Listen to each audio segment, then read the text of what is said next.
बघा तर मी हा मिठाई रोल बनवलेला आहे एकदम झटपट आणि एकदम सोप्या पद्धतीने आणि विशेष म्हणजे आपण याच्यामध्ये साखरेचा वापर केलेला नाही. तर कसा बनवायचा ते बघणार आहोत आणि एकदम 1 कपभर दुधामध्ये आणि घरच्या साहित्यामध्येच आपण हा मिठाई रोल बनवलेला आहे आणि चवीला तर एकदम भन्नाट अप्रतिम असा झालता तुम्हाला सांगते. नक्की तुम्ही बनवून बघा. मुलं तर तुम्हाला हा रोल नक्की मागून खातील.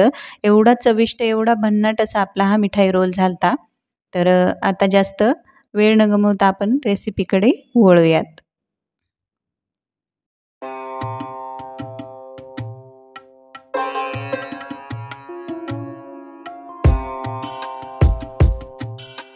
नमस्कार, मी मीनाक्षी रेसिपी मराठीमध्ये तुमच्या सर्वांचे स्वागत करते. सर्वांना श्री स्वामी समर्थ. तर मी म्हणलं होतं तसं तुम्हाला 1 कप दुधापासूनच आपण हा मिठाई रोल बनवणार आहोत. तर मी त्यासाठी 1 कपभर दूध घेतलेलं आहे आणि त्याच्यामध्ये 1 चमचाभर दुधावरली साय जी आहे का ती टाकून घेतलेली आहे. तर आता आपल्याला काय करायचं आहे, याला थोडंसं उकळून याचं अर्धं दूध होईपर्यंत आपल्याला हे शिजवून घ्यायचं आहे. तर बघू शकता 1, 2, 3 मिनिटामध्ये मी गॅसच्या जवळच उभी होते आणि फुल गॅसवर मी हे 2-3 मिनिटं शिजवून घेतलेलं आहे. तर आपलं दूध जे आहे का अर्ध झालेलं आहे. आता गॅस बंद करायचा आणि हे दूध जे आहे का आपल्याला छान थंड करून घ्यायचं आहे आणि नंतरच आपल्याला जो पुढचा पदार्थ आहे का तो घालायचा आहे. गरम दुधामध्ये अजिबात आपल्याला दुसरा समोरचा पदार्थ घालायचा नाही. तर बोट बुडवून बघायचं, बोटाला सोसवल का आपल्याला नंतरच आपल्याला ह्याच्यामध्ये गूळ घालायचा आहे. तर गरम दुधामध्ये जर तुम्ही गूळ घातला तर दूध आपलं फाटू शकतं. त्यामुळे दूध आपलं जे आहे का एकदम थंड होऊ द्यायचं आहे आणि गूळ बारीक चिरून ह्याच्यामध्ये घालून घ्यायचा आहे. तर गूळ आपल्याला छान व्यवस्थित असा मिक्स करून घ्यायचा आहे. तर 1 कप दूध आहे तर त्यासाठी मी 1/3 कप जे आहे का ते गूळ घातलेला आहे. तर गुळाची गोडी तुम्ही कमी जास्त करू शकता, पण एकदम परफेक्ट प्रमाण आहे. गूळ एवढा जो होता का तो एकदम पुरेसा झालता आपल्या या मिठाईला. तर मी अर्धा कप याच्यामध्ये जो खोबऱ्याचं किस असतं का सुकं खोबरं ते घातलेलं आहे आणि त्याच्यामध्येच मी 1/3 कप मिल्क पावडर घातलेलं आहे. थोडंसं कमी होतं मिल्क पावडर, तेवढं घातलेलं आहे मी. आता याला छान असं व्यवस्थित मिक्स करून घेऊयात आणि नंतर आपल्याला गॅस पेटवून याच्यावर शिजवून घ्यायचं आहे. जरी तुम्हाला आता कोरडं वाटत असेल मिश्रण, तरी आपण गॅस पेटवल्यानंतर हे मिश्रण थोडंसं घट्टसर पातळसर होतं आणि हे छान असं आपल्याला शिजवून घ्यायचं आहे.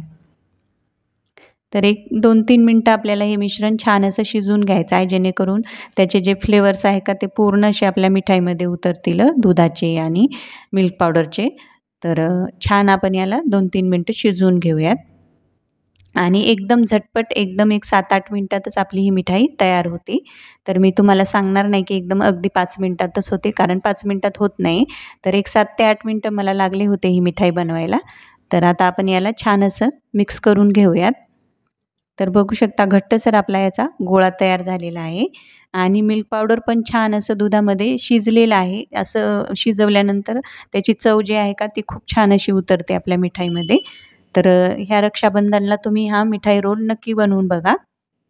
तर आपण रक्षाबंधनला वेगवेगळे मिठाईचे प्रकार बनवतो. तर तुम्ही हा पदार्थ सुद्धा नक्की बनवून बघा आणि तुम्हाला कोणता दुसरा पदार्थ आवडत असेल तर मला तो नक्की कळवा कमेंटमध्ये. तर मी त्याच्यामध्ये 1 चमचाभर तूप घातलेलं आहे. तूप घातल्यानंतर आपल्याला हे छान असं व्यवस्थित असं मिक्स करून घ्यायचं आहे. आता आपल्याला गॅस बंद करायचा, कारण आपल्या मिश्रणाचा गोळा आहे का तो छान असा घट्टसर झालेला आहे. आता आपण काय करूयात, एका बटर पेपरवर हा मिश्रणाचा गोळा काढून घेऊयात. जर तुमच्याकडे बटर पेपर नसेल तर आपली जी प्लॅस्टिकची पन्नी असते का त्याच्यावर सुद्धा तुम्ही स्वच्छ ती कापडी पन्नी तुम्ही पुसून घ्या आणि त्याच्यावर हा गोळा काढून घ्या. तर ह्याच्यामध्येच आपण विलायचीचं पावडरसुद्धा टाकून घेऊयात. 1 अर्धा चमचा मी वेलची पावडर टाकून घेतलेला आहे. आता याला छान असं व्यवस्थित मिक्स करून घेऊयात. आता मिठाईचा रोल आहे का तो थोडंसं थंड झालेला आहे गोळा. आता आपण मी व्हिडिओमध्ये दाखवत आहे का त्या पद्धतीने याला छान असं व्यवस्थित मळून घेऊयात, जेणेकरून तो एकजीव होईल.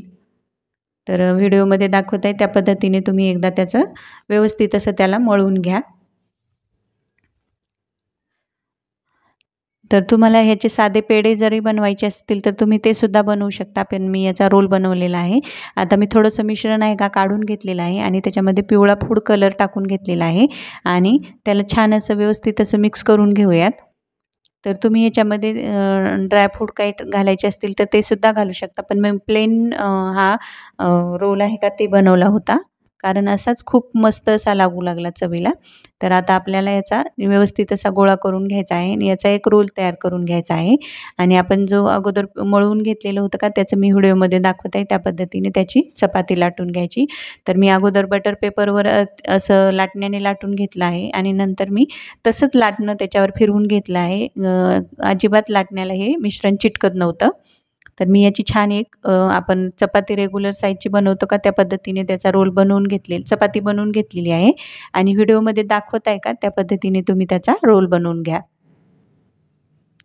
तर व्यवस्थित असा गच्चसर याचा रोल बनवून घ्या, कारण आपण जे मधलं जे मिश्रण आहे का, ते पण छान असं त्याच्यामध्ये व्यवस्थित असं मिक्स झालं पाहिजे. तर आता आपण हा रोल काय करूयात, व्यवस्थित रोल करून घेऊयात आणि याला अर्धा तास किंवा 1 तासभर तुम्ही फ्रीजमध्ये ठेवून द्या. मी अर्धा तास ठेवलं होतं. तर फ्रीजमध्येच ठेवलं होतं मी, फ्रीझरमध्ये वगैरे अजिबात ठेवलं नव्हतं. तर आता कट करून घेऊयात. तर कट केल्यानंतर बघू शकता व्यवस्थित असा कट होत आहे आणि कुठेही आपला जो रोल आहे का तुटत नाही आणि व्यवस्थित असा कट होत आहे. तर आता आपण हा व्यवस्थित कट करून घेऊयात आणि चवीला तर एकदम जबरदस्त भन्नाट झालता आणि आपण ह्याच्यामध्ये साखरेचा अजिबात वापर केलेला नाही. गुळापासून आपण बनवलेला आहे आणि खाल्ल्यानंतर कोणाला कळणार सुद्धा नाही की आपण हा गुळापासून बनवलेला आहे, साखरेपासून नाही. तर बघू शकता चवीला तर जबरदस्त झालताच, पण दिसायला पण किती मस्त असा दिसत आहे. तुम्ही ह्या रक्षाबंधनला नक्की करून बघा आणि एकदम मऊ आणि एकदम चवीला तोंडात टाकताच विरघळणारा हा पेढा तयार झालता, मिठाई रोल. तर मार्केटमधून आपण नेहमीच वेगवेगळे मिठाईचे पदार्थ आणतो. तर तुम्ही ह्या रक्षाबंधनाला घरीच असा मिठाई रोल नक्की करून बघा आणि तुम्हाला ही मिठाईची रेसिपी कशी वाटली मला कमेंट करून नक्की कळवा आणि माझ्या व्हिडिओला लाईक करा, शेअर करा, चॅनलला सबस्क्राईब पण तुम्ही नक्की करा. तर मग भेटूयात अशाच एका नवीन रेसिपीमध्ये. तोपर्यंत धन्यवाद.